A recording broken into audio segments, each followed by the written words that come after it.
Hi, Bob. Yes? How are you?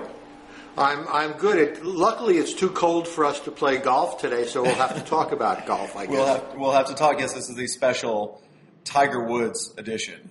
Say it ain't so Tiger edition of Blogging Heads. Mm-hmm. Well, I'm excited because this is the first time that he's ever seemed even faintly human to me. I found him robotic and boring, and I've never liked him, and I also never considered golf a sport. So now I'm delighted.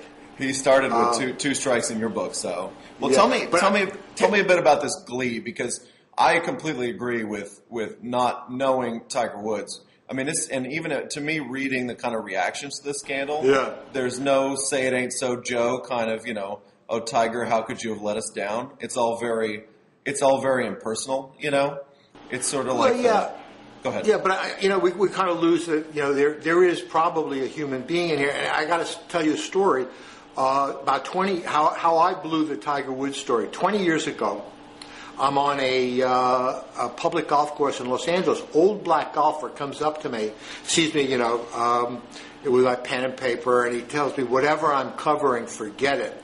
That the real story is this 13-year-old kid, black kid, who is going to overwhelm golf. It's going to be the biggest thing ever. Yeah, I say. And he tells me this story that the kid's old man, supposedly a former colonel in the Green Berets, takes the kid when he's 4 or 5 on a public golf course. On a military golf course, and they're shooting around, and 2 white admirals come up, kind of look them over, and one of the white admirals say, "That's a hell of a little golfer you got there, Sergeant." And at that moment, according to the black golfer telling me this story, Colonel Woods, enraged that these white guys would assume because he's black that he's an enlisted man, decided that his little kid, Mozart, is going to destroy the world, become the chosen one, give guidance to nations and people.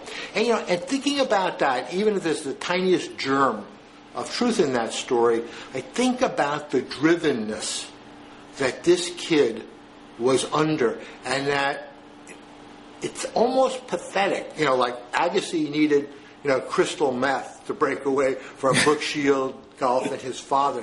It's so pathetic that, to kind of express his independence, if you will, Tiger needed the succession of hookers. I mean, which basically, we're not talking about the secret love of his life or something. He's right. He's seeing Madonna, after A-Rod. It's some hooker booker, sets him up in Vegas VIP rooms, with these women, and that's kind of sad. Yeah, I mean, it's sort of like you're referring to the Deadspin article that said all of these alleged affairs were well orchestrated, right? That sort of they were reaching. This was not Mark Sanford, going to Argentina, as you say, to find the love of his life. This was something different, and something. But I mean, doesn't that kind of raise your empathy level a little bit? Yeah, I do. I mean, I do like your idea that this is like his way of finally breaking away from Earl Woods, right? Finally saying, no, I'm not going to be disciplined. I'm not going to be the disciplined little robotic golfer that you want me to be. I'm going to be incredibly undisciplined.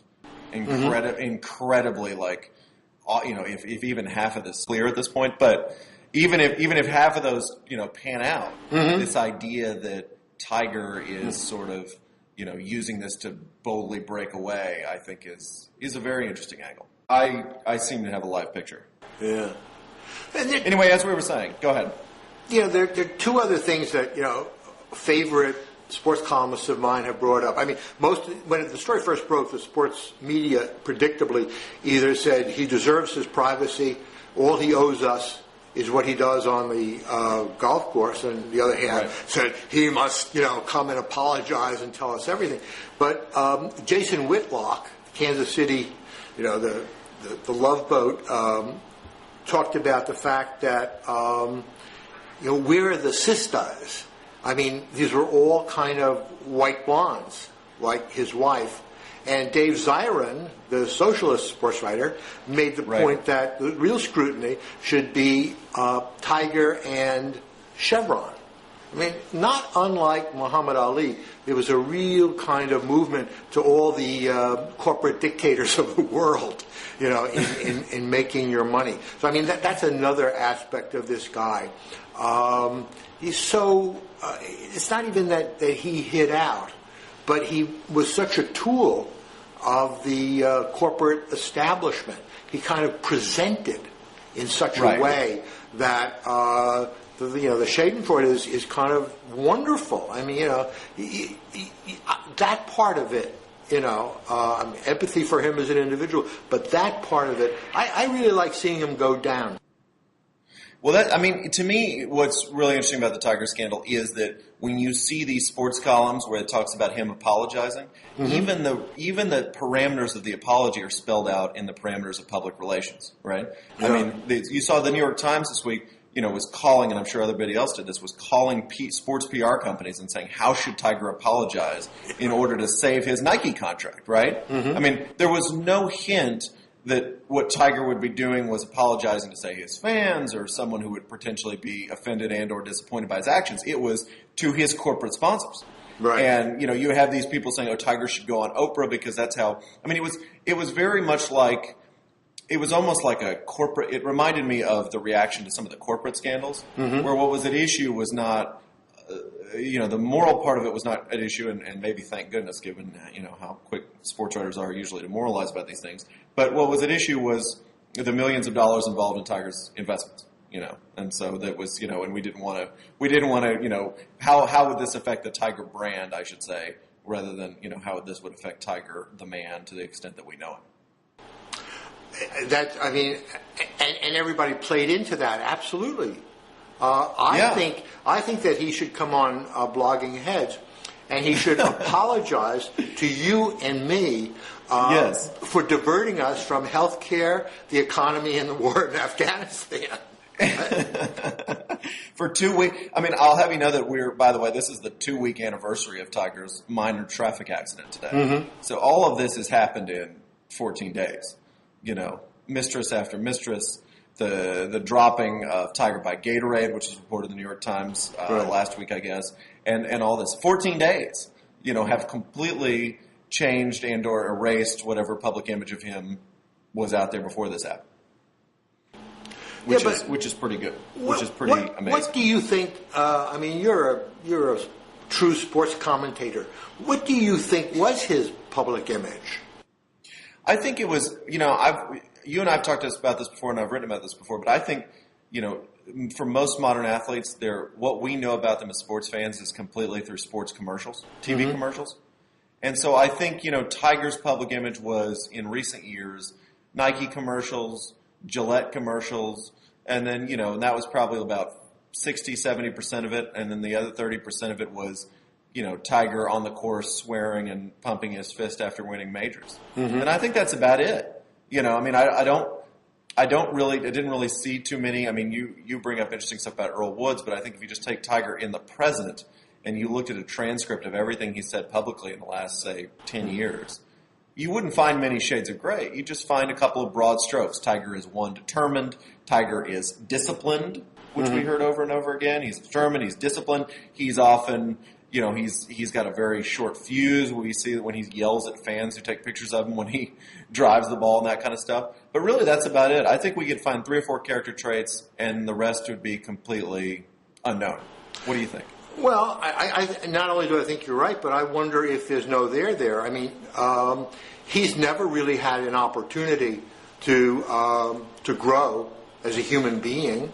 I mean, the last time anybody really looked at him was Charlie Pierce when he was 21, and he told a couple of dirty jokes, and at that, and I think in that original Esquire piece, Pierce mentioned that he had a serious reputation on the tour as a horn dog. I mean, he was a chaser, but I mean, he was 21. So I don't know how much internal life Tiger has really had a chance to develop. So maybe what we see is what's there. You know, I am Tiger Woods.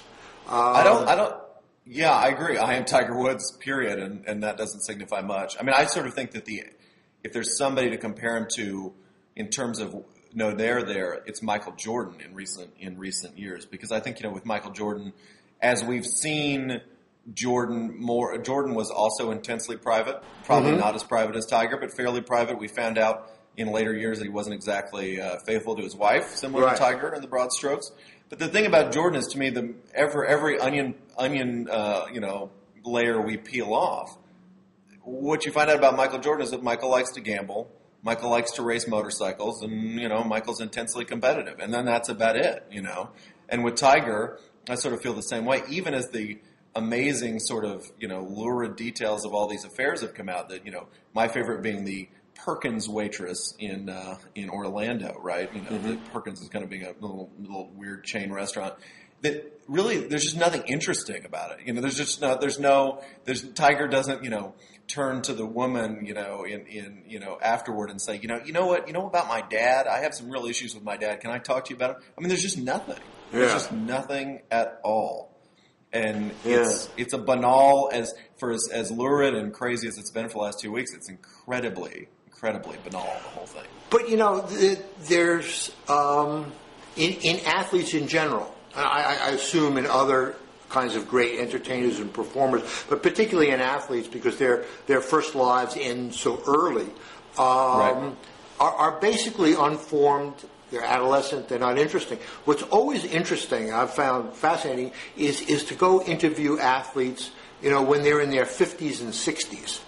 By that time, they have, if they're still alive, they've kind of evolved into human beings. They've felt things, they've thought things, they've reflected on their lives, and no one talks to them anymore. You know, a couple of famous ones. But you go back and you start talking to some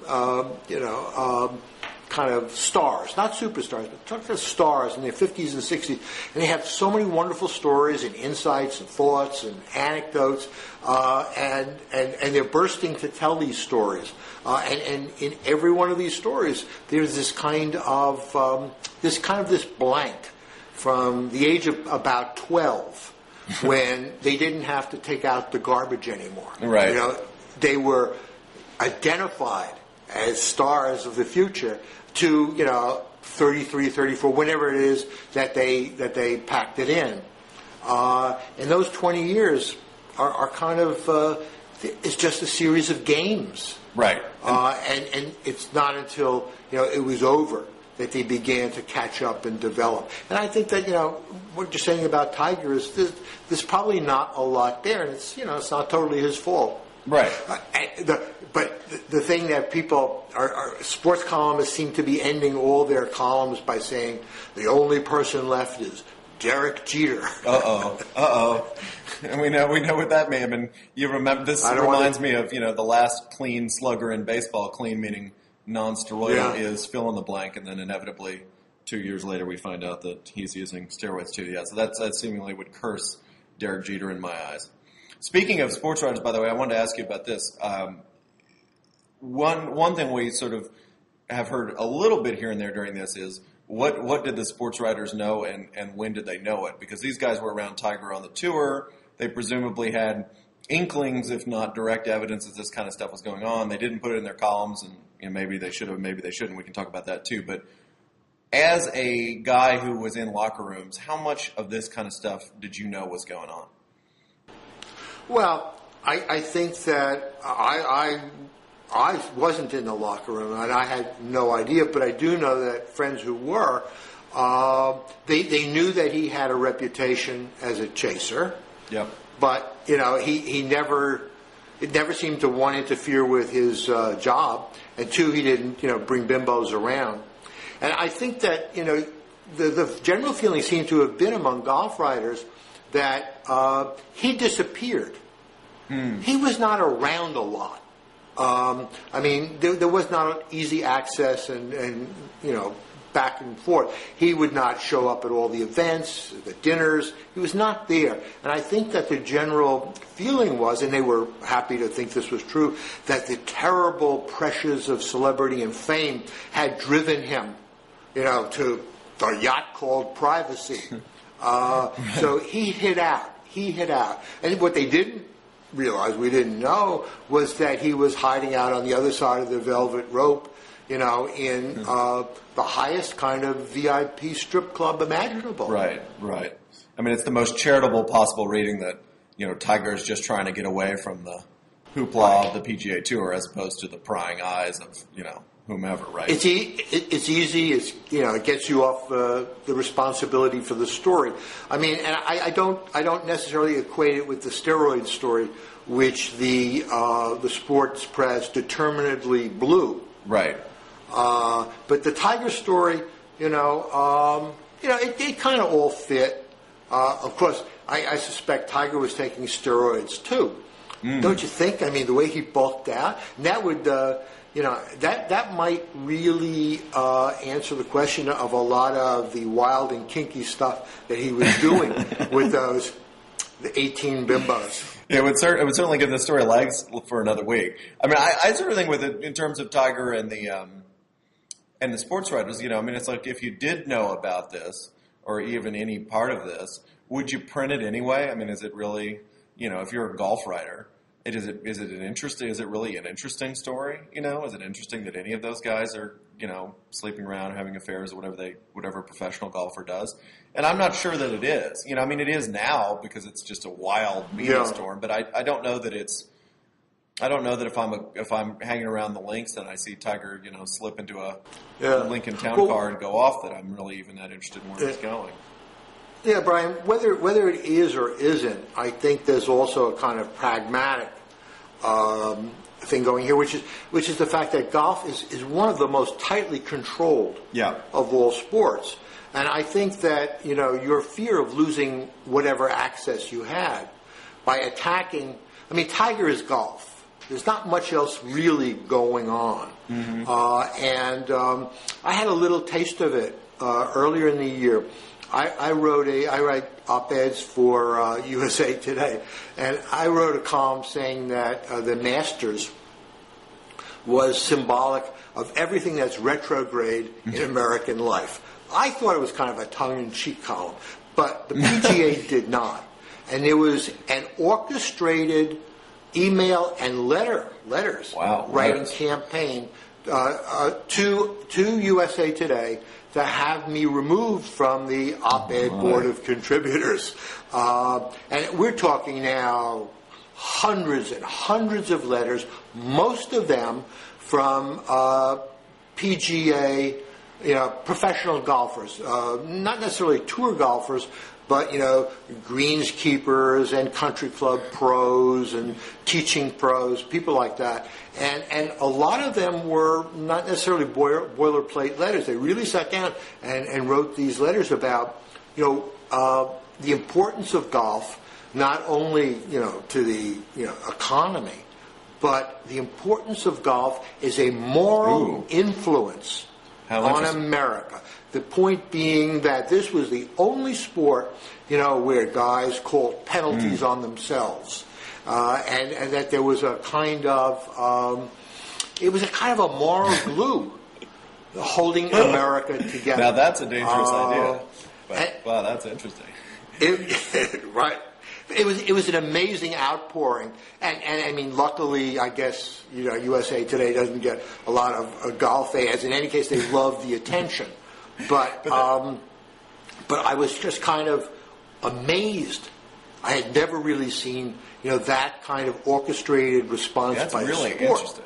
Before, for what was basically kind of a jokey piece on USA Today's op-ed page, highly read. And it's funny because it's like a very old idea about sports, right? Like 100-year-old idea about sports is moral improvement through athletics and vigorous, But that's out the window in every other sport.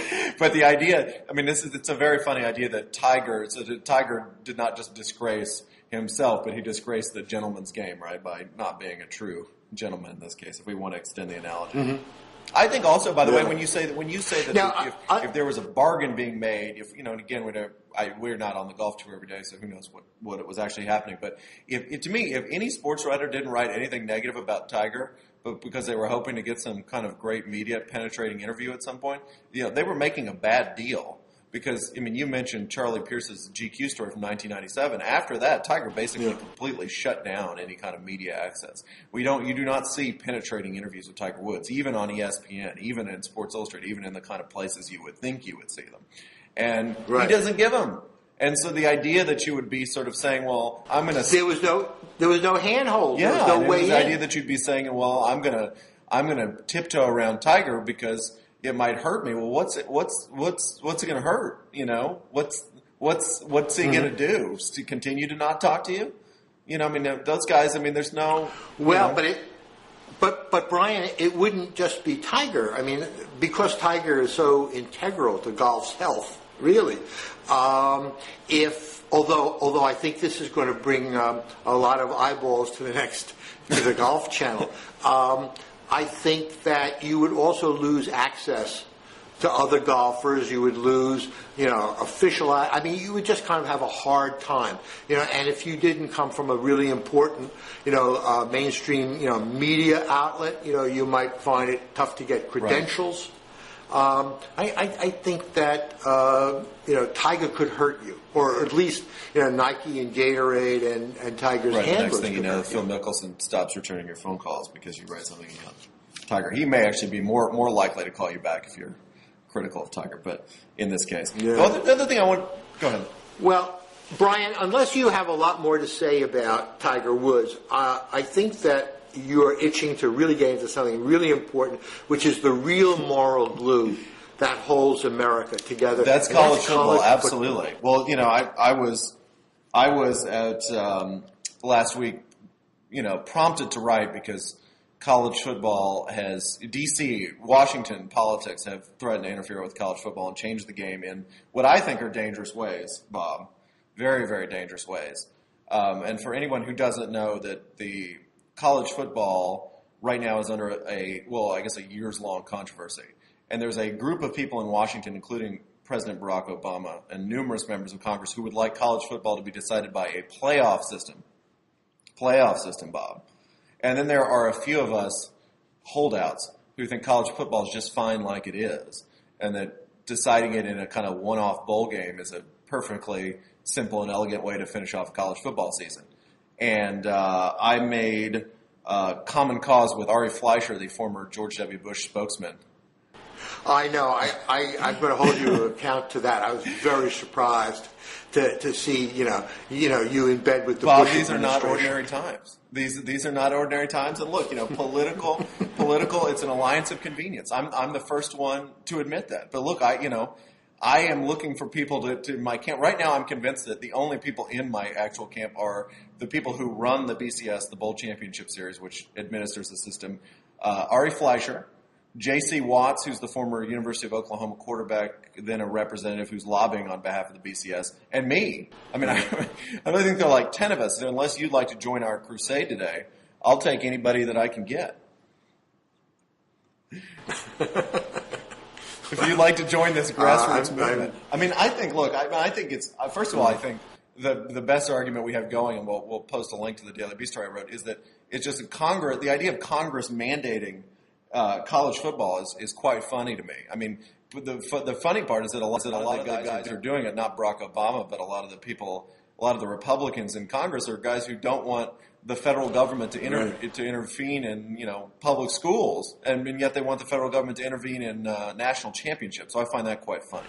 Well, my concern is that I consider college football one of the most remarkably corrupt institutions in American life, and I wouldn't want to mess with it. That's really Pandora's box. Think about this. Once you start messing around it, once Congress gets into that, think about health care. Think about Medicare for all these college football players getting concussions now. We're going to have to take care of them. Right. Think about the latest scandal at Tennessee, which the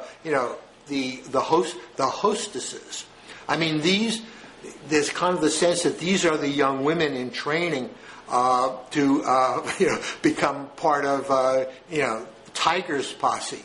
I mean, you're referring to the New York Times story this week. I'm referring, to the young women who attend to important recruits for college football teams and make sure that when they visit campus, they are well oiled in every way. I think that these are, American conventions that should not be messed with. And I think once Congress comes in, once there's a playoff schedule, once there's a kind of rational structure to college football, I think we're going to be in trouble. I think this. I'm taking all this down, by the way, because these are fantastic talking points. But that's a very conservative appeal, right there. Right. Tradition. Why mess with something that's not? Why make something hopelessly complicated that's very simple right now? Why mess with tradition, Bob? You sound like a good conservative. And I thank you for your service. Actually, and let me take this one step further. A little less jokingly, I think it's a really good idea that a super evil flack like your new friend Ari Fleischer is involved. Is that there is a kind of very beginning of an athletes' rights movement. I think some of it is coming off the medical issues. But most of it, as with everything else here, is coming off money. The whole idea that in some of the old advertising, there are athletes in jerseys, long retired, guys who are no longer part of the NCAA structure. They're in their 40s, 50s, they're not there anymore. And they want to now get paid for the use of their image. Right. Now, if that movement gets any kind of traction, I think that it will be a very interesting attack on the structure of college football now. And football generally, right? I mean, one of the things before we go, we should just spend a moment talking about, because this has gained momentum over the last year and especially in the last couple months, is this idea that football might just be too dangerous to play, right? I mean, you've seen the front page stories in the New York Times by Alan Schwartz, who's writing about head injuries. You saw Malcolm Gladwell in the New Yorker a couple months ago doing a kind of provocative comparison of football and dogfighting and wondering which one was sort of more pointless and violent. And as much as I like football, I'm the first to admit that this is it's certainly gotten a lot of steam, and there's certainly the idea that it might just be too dangerous. We might decide as a society at some point that football is just not worth it. Is highly possible as healthcare costs soar. But I'm trying to remember who it was, an NFL player who recently said that if we ever stop basically they're still spearing.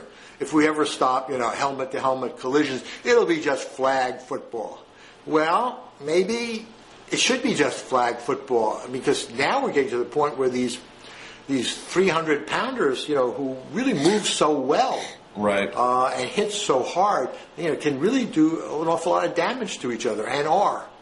And as we see more and more, former Green Bay Packers, spiral into dementia, I think it's going to be very chilling, and kind of reevaluate what this game means. Except for the fact that the highlight reel. There's an awful lot of good, solid hitting in the highlight reel. That's really what we want to see. Yeah. And what do you think? I mean, I was thinking. I was watching ESPN the other day. The 10 greatest plays of Sunday, and every single one of them was a pass play. Yeah. And I was thinking, I would like to see the 10 greatest blocks or hits or tackles. Right. Of a Sunday, which I think is really much more football. And, it is. And that's, I think, one of the joys of high school and college football, when you're there and you're close. Right, you're there and you're close, and those kind of highlights are kind of like bastardization of what actually football is, right? I mean, if you'd never seen a football game and you only watched ESPN highlights, you would think that a football game was about people running 80 yards down the field, when in fact a football game is somebody usually running 2 feet and then flying backwards, or an offensive lineman, as you say, smacking with it head first into a defensive lineman and then kind of coming to this weird stalemate and doing it over and over and over and over again while everybody kind of runs around them. And it's always weird to me. I mean, one of the interesting things about the whole head injuries thing is that it actually has brought into focus for people, I think, just what football is, I mean, as you say, we get used to talking about Barry Sanders and, LaDainian Tomlinson and great quarterbacks and great receivers and all that kind of stuff. Skilled players, essentially, right? The kind of, fancy players of football. But what these head injury things bring into account is the unfancy guys and the guys who are on a daily basis for them, football is a series of very, very violent, sudden collisions over and over and over again over the course of 3 hours. Yeah, and also, I mean, I love line play, and the nuances of the subtlety of these really big guys and their movements, and how an inch either way can make so much difference. Peel out a hole. I mean, I would love to see I really would love to see a line play channel. like That's great. NASCAR, which, as you know, is my favorite sport, is becoming more and more sophisticated technologically, and they're always breaking away from the race, to show you the guts of a motor, and this little flap that's kind of moving a little slowly, and the gas is not working, and that's why he slowed up in the 15th lap. If we could go back and see more line play, and see kind of the movement, why it was possible to sack the quarterback, and why that 80-yard, touchdown play was possible. Right. It wasn't just, these two ballet dancers. Well, yeah, and now that we have the NFL Network and several ESPN channels, there's no reason that they can't take like 30 minutes. It's sort of like how C-SPAN used to devote 30 minutes on Sunday night to Australian Parliament. And you could just devote a similar kind of show to just showing line play. I mean, it's a specialty audience, no doubt, right? But it's not unentertaining. I think you should call your friend Ari on this. I mean, he could do this, and also he could deflect a lot of attention away from the things we don't want people to be thinking about, like that BCS makes no sense at all. Well, all right, Bob. It has been enlightening and titillating, I think more titillating this time than ever, perhaps.